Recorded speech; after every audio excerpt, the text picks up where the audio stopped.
26 বছর যাবৎ একই পদে এবং ব্লকে আমরা 26 বছর চাকরি করতেছি পরিবার কল্যাণ সহকারী হিসাবে। আমাদের এই পদে আমরা যেই পদে ঢুকি সেই পদেই আমরা বাহির হয়ে যাই বা মৃত্যুবরণ যে যাই করি, আমাদের এক পদেই অবসরে যাওয়া লাগে। আমাদের কোনো নিয়োগ বিধি নাই কারণে আমাদের কোনো প্রমোশন হয় না।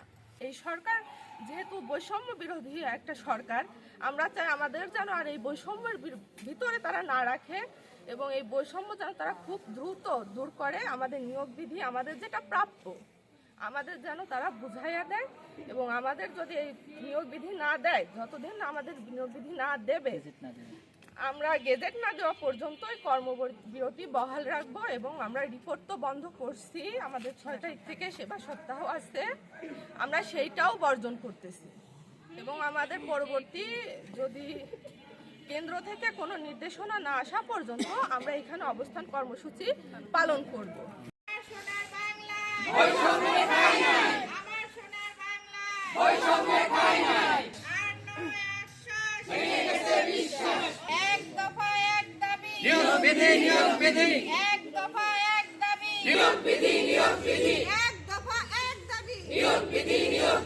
অর্থ নয়